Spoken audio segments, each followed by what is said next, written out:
Everyday Superpower, where we talk body language, relationships, game, everything in between.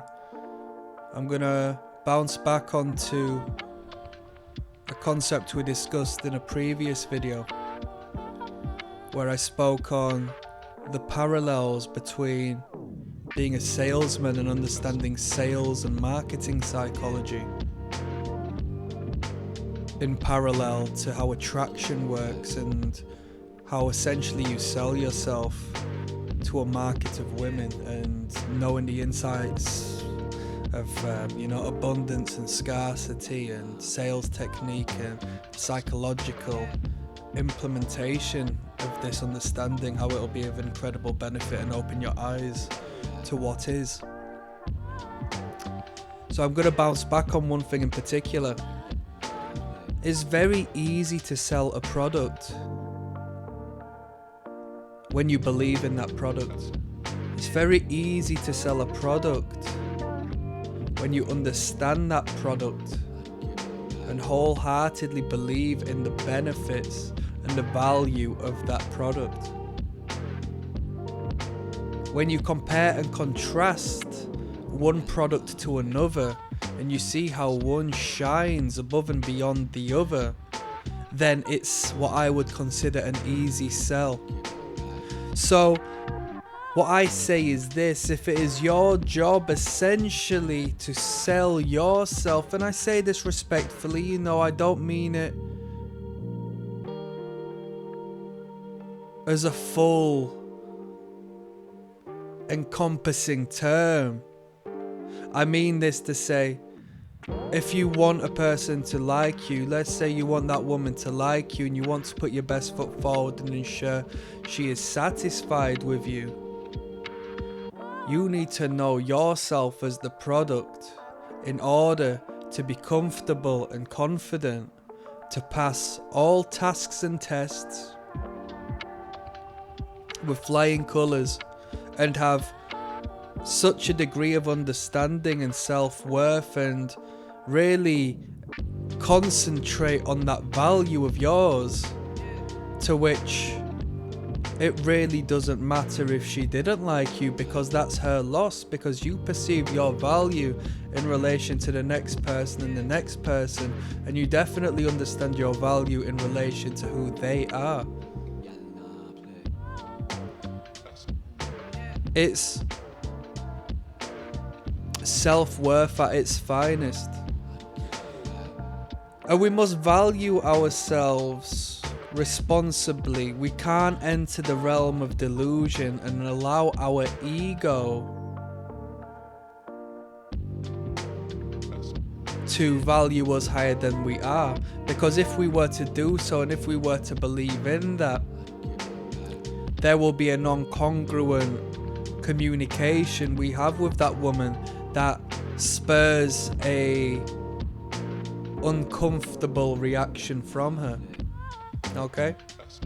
As we speak on when it comes to non-verbal communication, when you consciously don't really wholeheartedly believe in what you're saying, verbally you will say one thing and non-verbally you will say the other. That woman will pay attention to your body when she acknowledges that non-congruence, and she will do, not outside of her conscious awareness, but just down to how she's biologically implemented this survival mechanism to ensure she's safe. She will see that and feel that there's something up with you. Whereas when you state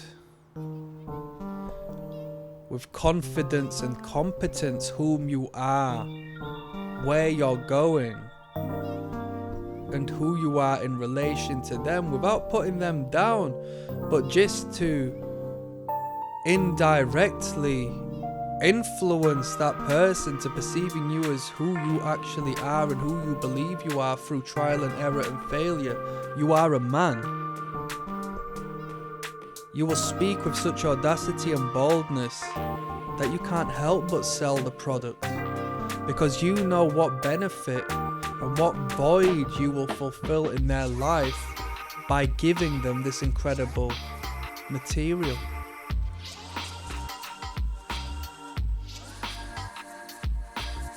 if I didn't have understanding and knowledge of self, if I hadn't gone through the fire 500 times, if I had not suffered the lows of life and the highs of success, or my relative success to others, it's to each their own, but we've all experienced what's low to us and what's high to us.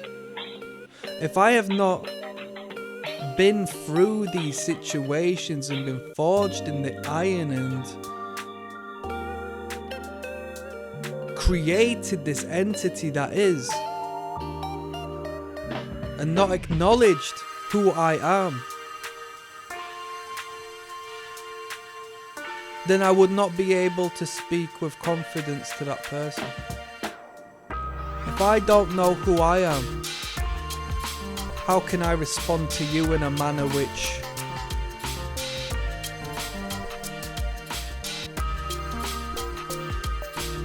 showcases my capabilities as a man?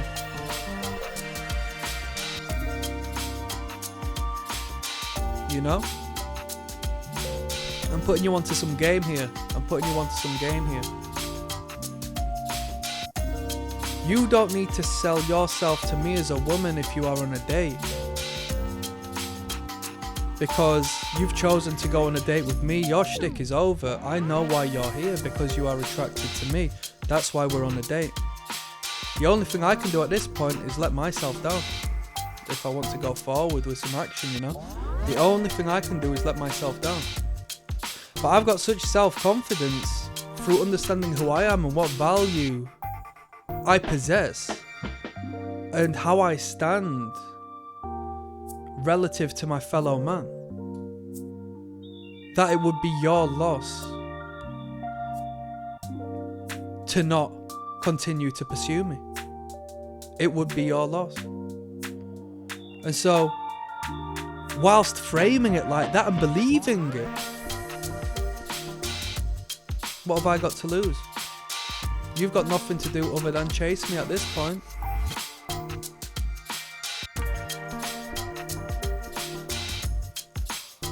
I wouldn't stop, ever.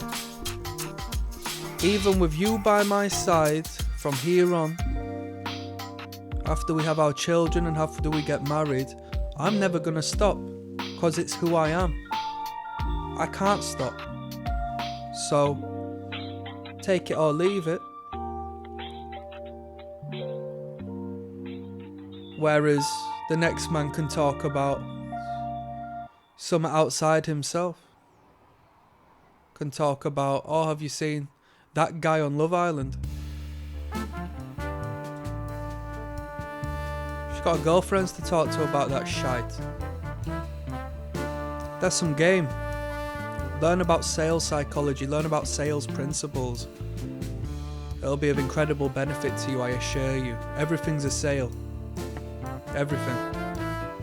If you want to talk about a high value man, which tends to be a reoccurring theme within the male space, how do you value something without knowing the economic that surrounds the term? Click like and subscribe, as I'm uploading each and every day.